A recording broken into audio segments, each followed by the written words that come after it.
Everyone, good morning. এই যে ত্রিয়া উঠে পড়েছে, ত্রিয়া ঘুরে ঘুরে ব্রাশ করছে। এদিকে ত্রিয়ার বাবাই রেডি হচ্ছে অফিস যাবে বলে। এখন আমি বেশিক্ষণ ব্লগ কন্টিনিউ করবো না, কাজগুলো করে নি। কাজগুলো করে তারপরে আসছি। হয়েছে, ব্রাশ করা হয়েছে, এবার ত্রিয়াকে স্নান করিয়ে দেবো। মোটামুটি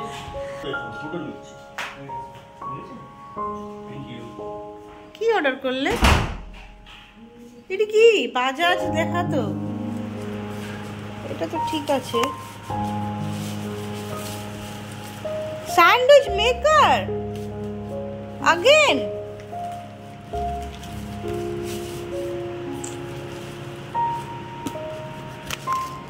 দাঁড়াও খুলি তারপরে দেখছি। বিয়ের পর থেকেই আমার বহুবার শিফটিং চলেছে এক সিটি থেকে আরও এক সিটিতে, তাই আমার স্যান্ডউইচ মেকারটা অলরেডি ব্রোকেন, বাট মোটামুটি কাজ চলে যাচ্ছিল। কিন্তু আমার ফিল করতে গিয়ে কালকেই দুবার শক লেগে যায়।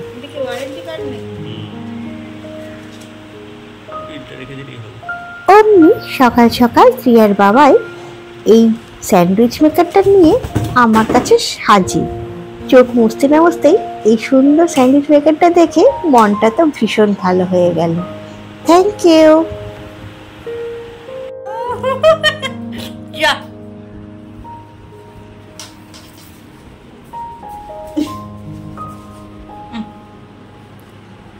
আস্তে আস্তে আস্তে খাওয়া মাম্মা, আমাকে দাও দাও।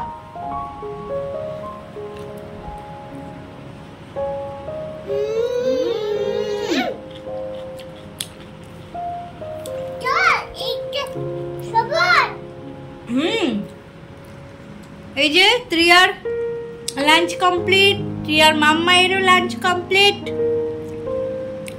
তাই না? এখন যেহেতু ত্রিয়া ভীষণ ভালোবাসে শশা খেতে, ত্রিয়া খাচ্ছে শশা, কিউকাম্বার। আর তার সাথে ওর মাম্মাইকে জোর করে খাওয়াচ্ছে। আর সব থেকে বড় কথা, শশাটা আজকে পিল করতেও দেয়নি, নো পিলিং। তো আমি ভালো করে ওয়াশ করে দিয়ে গরম জল দিয়ে আরেকবার ওপরটা ধুয়ে দিয়েছি স্কিনটা। চুল কি হলো? চুলটা আসো বেঁধে দিয়ে, এসো ভালো করে আঁচড়ে বেঁধে দিয়ে। ওরকম পা দেয় না মা, ঠাকুর নম করো।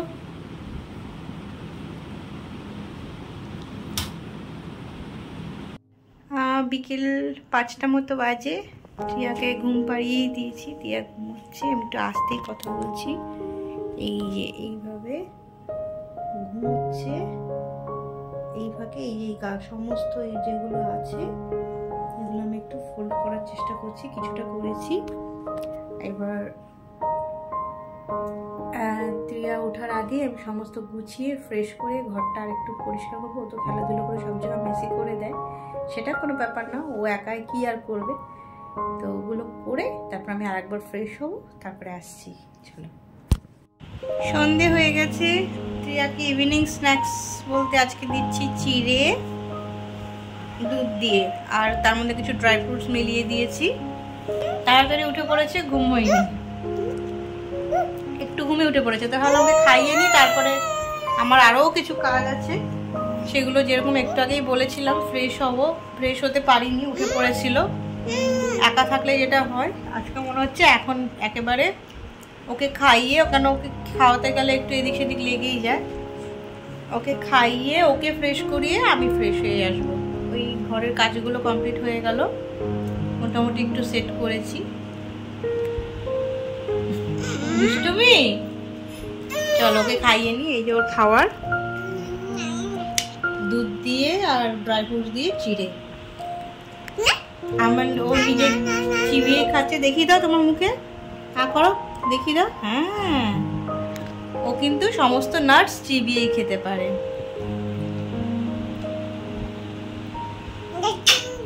Very good. অফিস থেকে ফেরার পথে টিয়ার বাবাই নিয়ে এসেছে ফুচকা। আগের দিন ভালো লেগেছিল বলে আরও একবার সারপ্রাইজ। এমা যাও না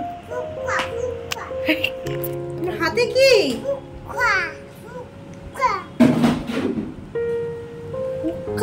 আমি জানি না কখন আমার এখানে প্লেট সাজাচ্ছিলাম না, আমি প্লেট সাজাচ্ছিলাম ওর হাতের থেকে কখন পাশ থেকে নিয়ে নিয়েছি আমি জানিও না। হ্যাঁ এই প্রিয়ার বাবাই চলে এসেছে ফুচকা নিয়ে, মানে ফুচকা নিয়ে। জাস্ট বাড়িতে ঢুকে প্রিয়ার বাবাই হাত মুখটা ধুতে পেরেছি কি পারেনি, অমনি বৃষ্টি শুরু, বৃষ্টি পড়ছে। আচ্ছা আমার মতো তোমরা কে কে আছো যারা এরকম পাগলামো করে বৃষ্টিতে? এখন আমি বৃষ্টিতে ভিজতে পারি না, প্রিয়া ছোট বড্ড, একটা টাইমে কিন্তু অনেক ভিজেছি, সে কোনো একদিন শোনাবো ফোন।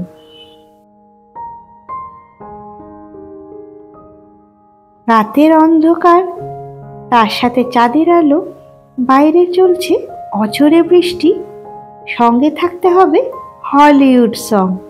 কেমন লাগছে তোমাদের বলো তো এই অ্যাম্বিয়েন্সটা? আমরা কিন্তু প্রায় এরকম করে নিজেদের মনটাকে ভালো করি, পুরনো সম্পর্কগুলো নতুন করে প্রাণ পায়।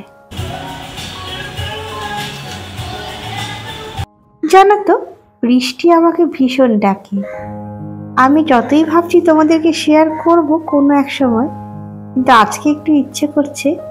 একটা সময় ছিল যখনই রেইনি সিজন আসতো কি অফ সিজনে রেন হতো, প্রিয়ার বাবাইকে অফিস থেকে ফেরার সময় মানে ব্লেজার সহ ফুল ফর্মাল ড্রেসে টেনে কার থেকে নামিয়ে আমি ভিজিয়ে দিতাম বৃষ্টিতে।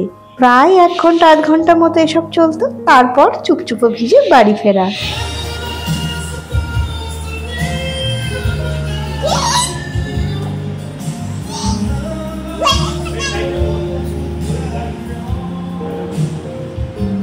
আজকে গান শুনতে শুনতেই তোমাদের প্রিয়া কিন্তু সুন্দরভাবে খেয়ে নিয়েছে, বেশি সময় লাগায়নি। আর নাইট ড্রেস পরানো, ক্লিন করানো আজকে পুরোটাই প্রিয়া ওর বাবাইয়ের কাছেই করবে, আমিও একটু রিল্যাক্স ফিল করছি। ও আজকে ছিল জামাই ষষ্ঠী, সেভাবে কিছু সেলিব্রেট করতেই পারিনি, কারণ প্রিয়ার বাবাই একদমই ছুটি পায়নি। ইচ্ছে ছিল মায়ের বাড়িতে যাওয়ার, অনেক দিন থেকেই মা বলছিল, কিন্তু কি করব, অফিসের কাজের জন্য এবছরটা হয়নি। তবে হ্যাঁ, সেলিব্রেশন বলতে হয়তো পুজোটা মা দিয়ে নিয়েছে দূর থেকেই, বাট খাওয়া দাওয়া আর বাদ বাকি যেগুলো হয় সেগুলো আমাদের পেন্ডিং আছে। 2 দিন পরেই হয়তো মা বাবা ফিরে এলে আমরা সবাই মিলে একসাথে সেলিব্রেট করব। এদিকে বেশ কিছু জামা কাপড় কিনে মা কিন্তু দিদির হাত দিয়ে পাঠিয়ে দিয়েছে। তাহলে চলো আজকের ব্লগটা এখানেই শেষ করছি। বিশেষ কিছু করা গেল না, তবে আগামী দিনে চেষ্টা করব আরো ভালো ভালো এন্টারটেনমেন্টের সাথে তোমাদের কাছে ফিরে আসতে। এখানেই তবে শেষ করছি। ভালো থাকবে, সুস্থ থাকবে, সবাইকে নিয়ে একসাথে বেঁধে বেঁধে থাকবে। জীবন একটাই।